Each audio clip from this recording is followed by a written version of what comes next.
जय हिंद। आप सभी के लिए हम अगले वीडियो में एक प्रश्न दिए थे।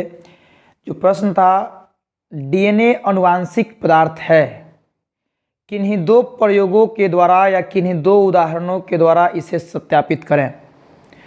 तो उस वीडियो में हम आपको एक उदाहरण यानी एक प्रयोग दिए थे जिसका नाम था फ्रेडरिक ग्रिफिथ का प्रयोग। अब उसमें हम दूसरा उदाहरण बतलाने जा रहे हैं जिसका नाम होगा एवेरी, मैक्लियोड और मैकर्टी का प्रयोग। तो यदि आप सभी पहला वीडियो जिसमें फ्रेडरिक ग्रिफिथ का प्रयोग है उसको आप नहीं देखे हैं तो शायद ये थोड़ा सा मुश्किल हो सकता है। अतः आप सभी इस प्रयोग को देखने से पहले फ्रेडरिक ग्रिफिथ का प्रयोग अवश्य देखें, उसके बाद इसको देखें, आसानी से आपको समझ में आएगा। तो देखिए, इस प्रयोग में एवेरी, मैक्लियोड, मैकर्टी क्या किए थे, जरा ध्यान से देखिएगा। आप लोगों को हम अगले वीडियो में बतलाए थे आर स्ट्रेन और एस स्ट्रेन। एस स्ट्रेन और आर स्ट्रेन जो यह दोनों विभेद था, इस दोनों को निमोनिया उत्पन्न करने वाले कारकों से प्राप्त किया गया था। तो उसमें हमें बतलाए थे कि एस स्ट्रेन जो था, एस स्ट्रेन निमोनिया रोग उत्पन्न करने में सक्षम था और आर स्ट्रेन निमोनिया रोग उत्पन्न करने में सक्षम नहीं था। तो यदि ये प्रयोग आपको पता है तो आप आसानी से इसको सत्यापित कर सकते हैं। बस दो बात याद रखिएगा, एस स्ट्रेन निमोनिया रोग उत्पन्न कर सकता है, आर स्ट्रेन निमोनिया रोग उत्पन्न नहीं कर सकता है। ठीक है, यदि ये दो बातें आपको कन्फर्म हैं तो एवेरी, मैक्लियोड, मैकर्टी और फ्रेडरिक ग्रिफिथ का प्रयोग दोनों बिल्कुल ही आसान है। यहाँ एवेरी, मैक्लियोड, मैकर्टी अपने प्रयोग में क्या किए थे, जो फ्रेडरिक ग्रिफिथ साहब प्रयोग चूहे पर किए थे, उस प्रयोग को इन लोगों ने चूहे पर न करके एक कांच के पात्र में किए। तो कांच के पात्र में कैसे किए, तो इन्होंने किया क्या कि जो एस स्ट्रेन था उसके कारक के बारे में पता लगाया कि आखिर एस स्ट्रेन में कौन कौन कारक है। तो उसमें से मुख्य कारक, तीन कारक निकाले। एक था कार्बोहाइड्रेट, दूसरा था प्रोटीन और तीसरा था डीएनए। इस तीन कारक को निकाले और इस तीनों कारक को एक कांच के पात्र में जीवित आर स्ट्रेन को रखे और उस जीवित आर स्ट्रेन में इस स्ट्रेन के सभी निकाले गए घटकों को एक एक करके डाले। जैसे एक आर स्ट्रेन के पात्र में डीएनए को डाले, उसके बाद प्रोटीन को डाले, उसके बाद कार्बोहाइड्रेट को डाले, जो कि हम आपको यहाँ पे दिखलाए भी हैं।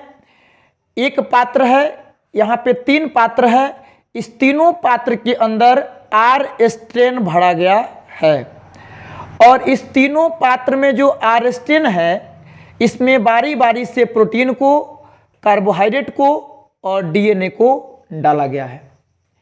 अब हुआ क्या कि इस प्रोटीन को जब आर स्ट्रेन में डाला गया तो आर स्ट्रेन की कोई भी कोशिका बदली नहीं, इसमें किसी भी प्रकार का परिवर्तन हुआ नहीं, अर्थात एस स्ट्रेन नहीं बना।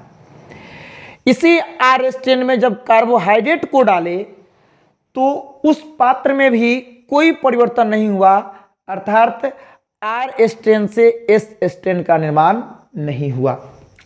लेकिन जब डीएनए को आर स्ट्रेन में मिलाया गया तो क्या हुआ, इस आर स्ट्रेन के कुछ भाग किस में बदल गए, एस स्ट्रेन में बदल गए। इससे यह सत्यापित हुआ कि एस स्ट्रेन के कुछ लक्षण को कौन लेकर के आया है, डीएनए लेकर के आया है। आज जब एक गुण दूसरे गुण में चला जाए, जब एक गुण दूसरे के पास चला जाए तो वही क्या होता है, आनुवांशिकी होता है।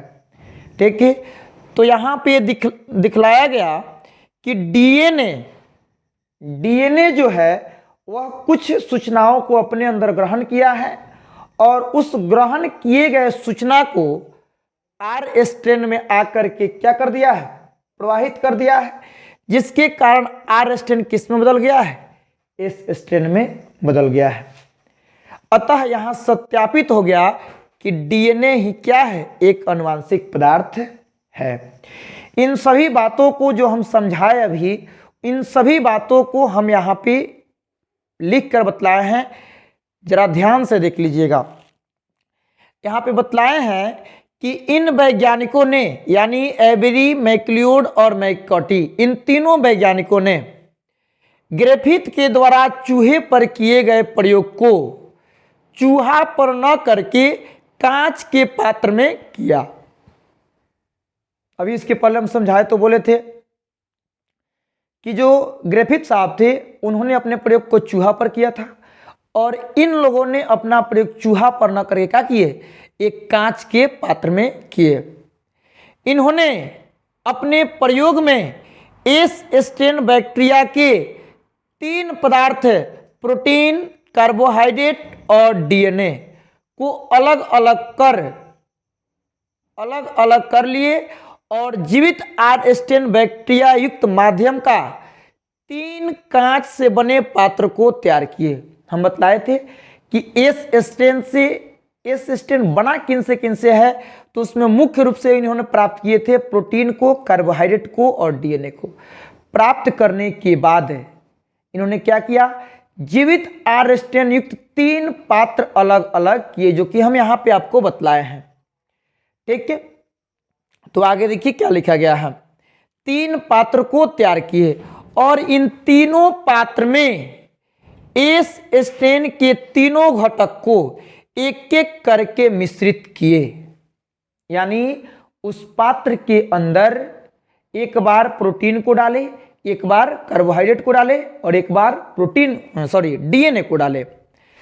तो कुछ समय बाद यह प्राप्त हुआ कि सिर्फ डीएनए ही आर स्ट्रेन के कोशिकाओं को एस स्ट्रेन में रूपांतरित कर पाए हैं और प्रोटीन और कार्बोहाइड्रेट न रूपांतरित किए हैं।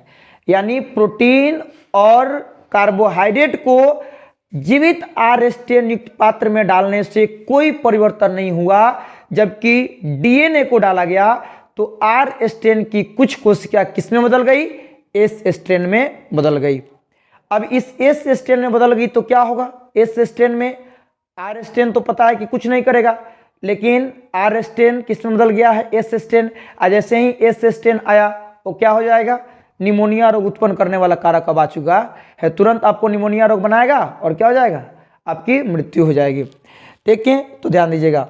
इससे यह सिद्ध होता है कि डीएनए ही आनुवांशिक पदार्थ होता है, क्योंकि डीएनए के पास ही एस स्टेन बनाने की सूचना थी। तो हम बतलाए क्या कि एक लक्षण को उठाकर दूसरे में ले जाने का कार्य कौन किया, डीएनए किया। कैसे, तो एस स्टेन को सूचना को उन्होंने ग्रहण किया था। क्यों, क्योंकि डीएनए जो निकाला गया, किससे निकाला गया है, यहाँ पे लिखा गया है डीएनए को किससे निकाला गया है, एस स्टेन से। अर्थात एस स्टेन से जब डीएनए को निकाला गया है तो उसके अंदर भी क्या होगा, एस स्टेन का लक्षण होगा। अब वो जब आर स्टेन में आया तो क्या कर दिया, आर स्टेन की कोशिकाओं को एस स्टेन में बदल दिया है। इस प्रकार यह सत्यापित हो गया कि डीएनए ही क्या है, आनुवांशिक पदार्थ है। तो जो आपका प्रश्न था डीएनए ही आनुवांशिक पदार्थ है, इसके सत्यापन करें 2 उदाहरणों के द्वारा या 2 प्रयोगों के द्वारा। तो आप 2 प्रयोग, एक एबेरी, मैक्लियोड, मैककॉर्टी का प्रयोग ये हो गया। इसके पहले वाले वीडियो में हम आपको बना कर दिए हैं फ्रेडरिक ग्रिफिथ का प्रयोग है। अतः आप दोनों इस वीडियो को आसानी पूर्वक देखें और अपने नोटबुक में नोट करें और अच्छे से अपने बोर्ड की तैयारी करें। ओके, तो हमें आप सभी से बताना चाहते हैं कि बाबू आप सभी इन सभी टॉपिकों को अपने नज़दीकी अपने दोस्तों, विशेष तौर पे वैसे दोस्त जो किसी कारणवश से इन सभी टॉपिकों को क्लियर नहीं कर पाए हैं, उन सभी के पास से ज़रूर शेयर करें, ताकि मैं आप लोगों से इसमें किसी भी प्रकार की चार्ज नहीं लेता हूँ।